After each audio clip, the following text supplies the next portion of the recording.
17절에 보면은 베드로가 어제 본 환상, 그 환상 문제로 묵상을 하고 있었습니다. 환상에서 동물이 담긴 그릇과 그것을 잡아 먹으라는 하나님의 음성, 그 음성을 듣고 생각을 하게 됩니다. 지금 이게 무슨 뜻일까 하고 지금 오늘 말씀을 의아해했다고 하고 있는데 속으로 지금 생각하는 것입니다. 그 뜻을 알기 위해서 묵상 중에 있는데 마침 그때 고넬료가 보낸 사람들이 베드로가 묵고 있는 집에 도착하게 됩니다. 그리고 그 순간에 성령께서 베드로에게 말씀하십니다. 그게 19절과 20절까지의 말씀입니다. 베드로에게 주신 환상과 음성, 성령의 음성과 고넬료가 보낸 사람들까지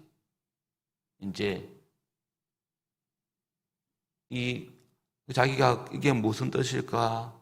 하나님이 부정한 걸 잡아먹으라 하는데 이게 무슨 의미일까?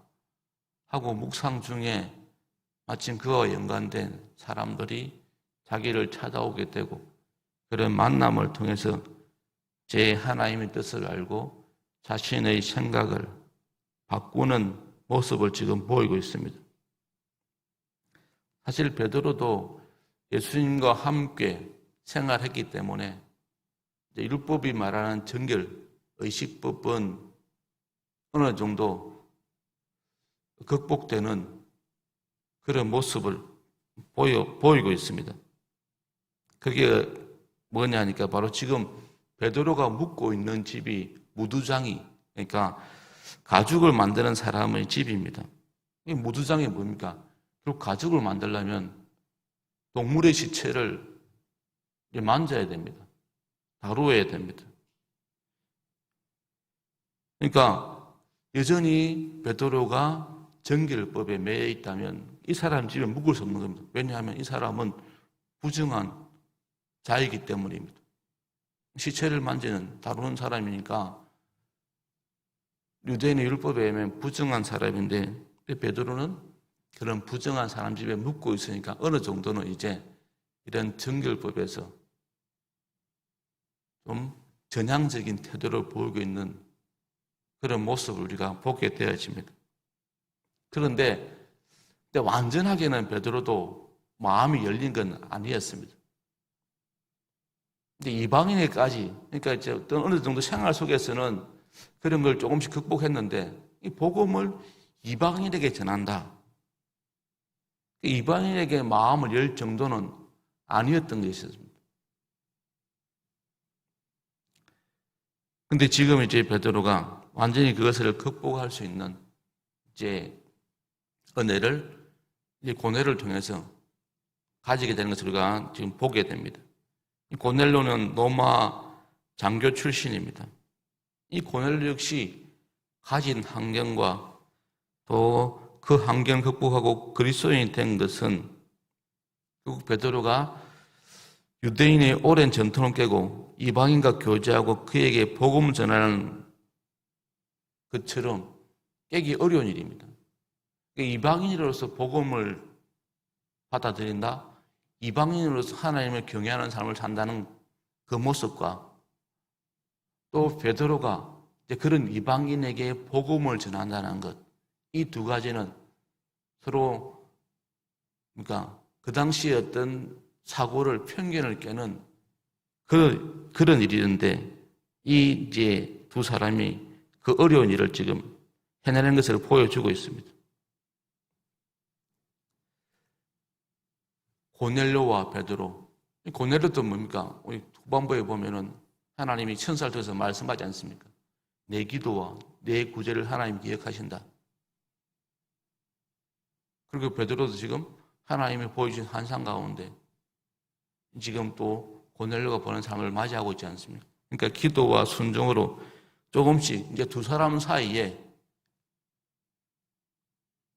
가로막고 있던 그런 의심들이 근데 조금은 깨름직하게 얘기했던 그런 부분들이 이제 극복되어지는 것을 오늘 본문이 보여주고 있는 것입니다. 고넬료는 환상을 보았을 때 바로 자기 종과 부하를 보내고 하는 모습을 통해서 즉각적으로 실행하는 모습을 보입니다. 순종하는 모습을 보입니다. 자기 기도 가운데 들은 음성을 지금 바로 실행하고 순종하는 모습을 보이고 있습니다. 근데 그 시간이 늦은 오후 3시쯤 되는데, 그러면 오후 3시면 뭐 내일 그냥 보내지 않는데 바로 보내는 것을 통해서 또 고넬료가 얼마나 간절하게 복음을 사모하는지 우리가 알 수 있습니다.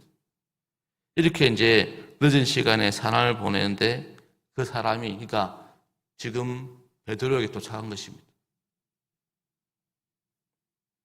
30절에 보면은 고넬료가 이르되 내가 나흘 전 이맘때까지 내 집에서 제9시 기도를 하는데 갑자기 한 사람이 빛난 옷을 입고 내 앞에 서서, 나흘 전. 근데 우리가 이 나흘 전하면 언제입니까? 우리 계산법을 하면 오늘 금요일이니까 목, 수, 화, 월. 월요일쯤 되죠. 우리 계산법으로는. 근데 유대인의 계산법으로는 우리는 이제 지금 나흘 전하면은 오늘을 빼고 계산하지만 유대인들은 그러니까 포함합니다. 그러니까 이스라엘에서 날짜 계산할 때 나흘 전 이맘때까지라는 뜻은 그 당일까지 포함한 겁니다. 우리를 치면 사흘 전이 됩니다. 그러니까 화요일쯤. 지금 화요일, 그러니까 이 나흘 전이라는 것은 그러니까 우리 계산법으로 하면 3일 정도 됩니다. 3일 전에. 아무튼 이 고넬료가 그렇게 기도 가운데 이제 하나님의 음성을 듣습니다.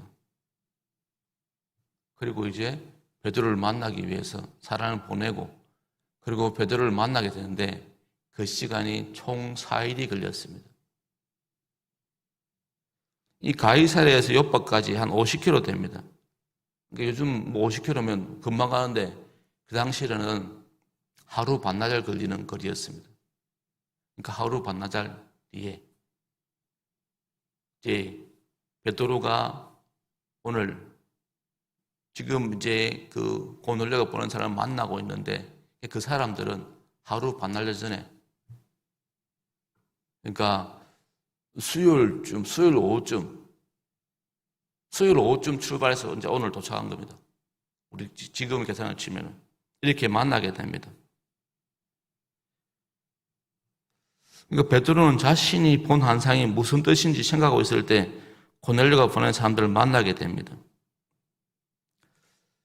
22절에 보면 그들이 대답하되 백부장 고넬료는 의인이요 하나님을 경외하는 사람이라.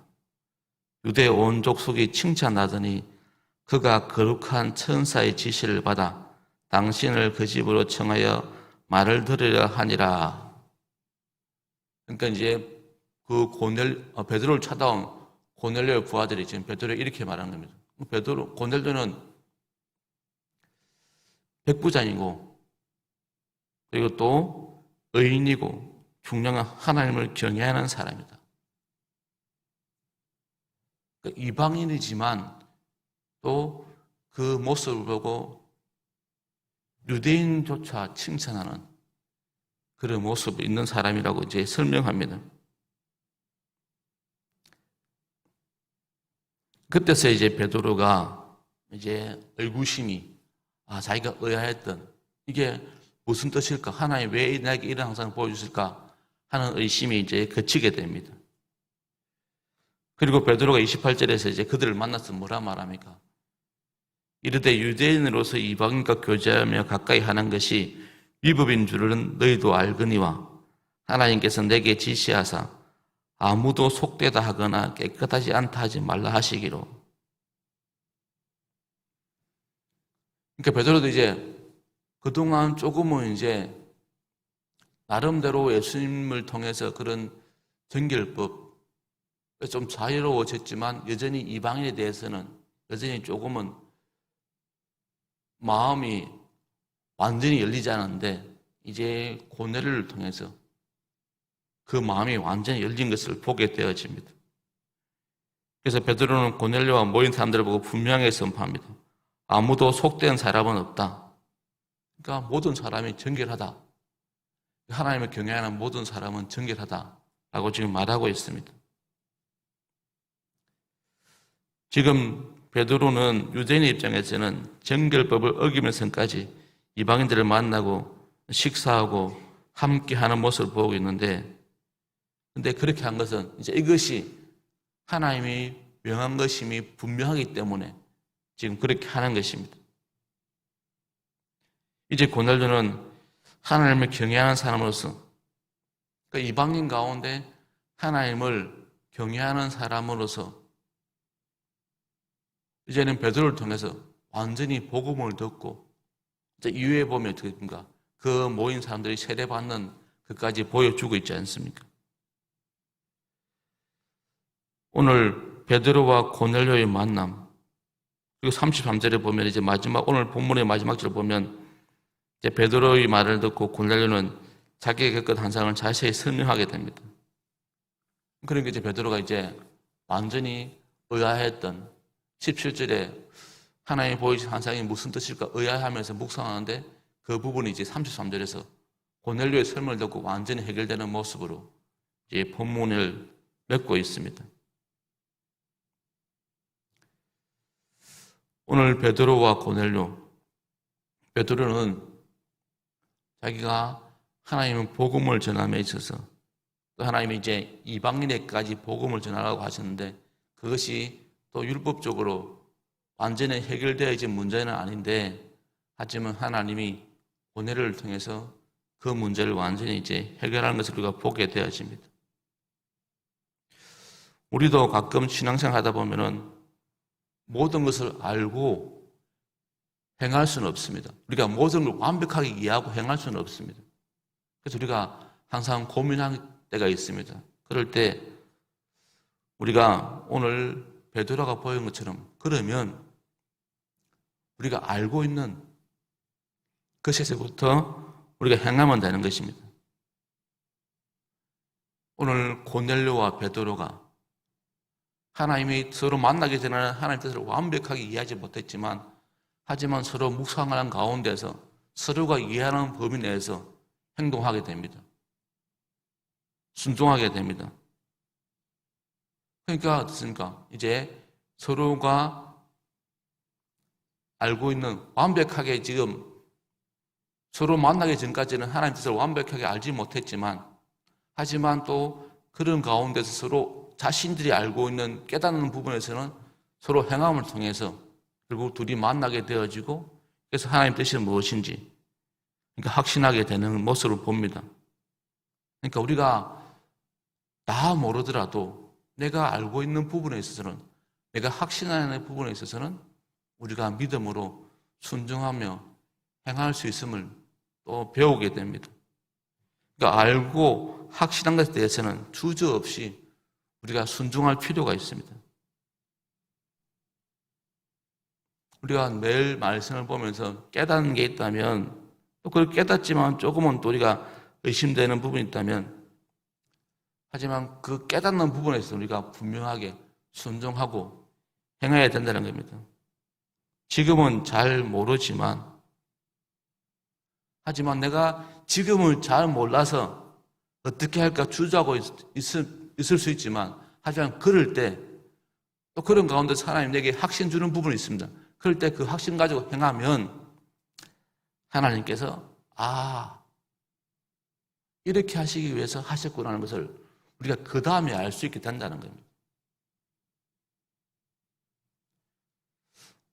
우리는 여전히 많은 부분에서 모릅니다. 여전히 우리의 인생은 안개 속에 있습니다. 그러나 그런 가운데서 우리가 말씀을 통해 깨닫고, 말씀을 듣고 묵상 가운데 깨달은 부분이 있으면 그 깨달은 부분은 분명히 우리가 행하고 순종해야 됩니다. 그런 가운데서 알고 깨닫게 될 것이 있다면 우리가 담대하게 순종하시기 바랍니다. 그러면 모든 것을 계획하신 하나님께서 우리를 놀랍고 영광스러운 길로 인도하실 것입니다.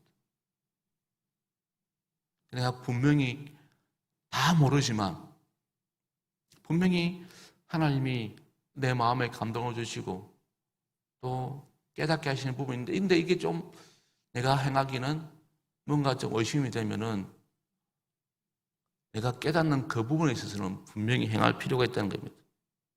그러면 그 다음은 하나님께서 허락하십니다. 근데 내가 완벽하게 깨닫고 행하려고 하는데 사실은 어떻습니까? 우리가 순종하게 되면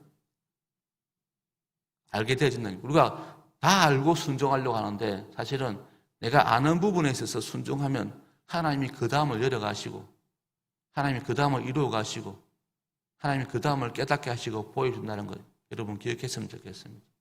이 새벽에 기도하실 때 여러분 하나님께서 여러분에게 감동 주시고 오늘 분명히 행하라고 하는 부분이 있을 때 이전에 또 내가 주저되는 부분이 있다면 하지만 주저하지 마시고 하나님이 감동 주신 그 부분에 있어서는 여러분들이 온전히 순종할 수 있길 바랍니다. 그러면 하나님이 그 다음을 허락하시고 그 다음을 깨닫게 하시고 그 다음을 보여주십니다. 그래서 우리의 기도와 순종이 중요한 겁니다.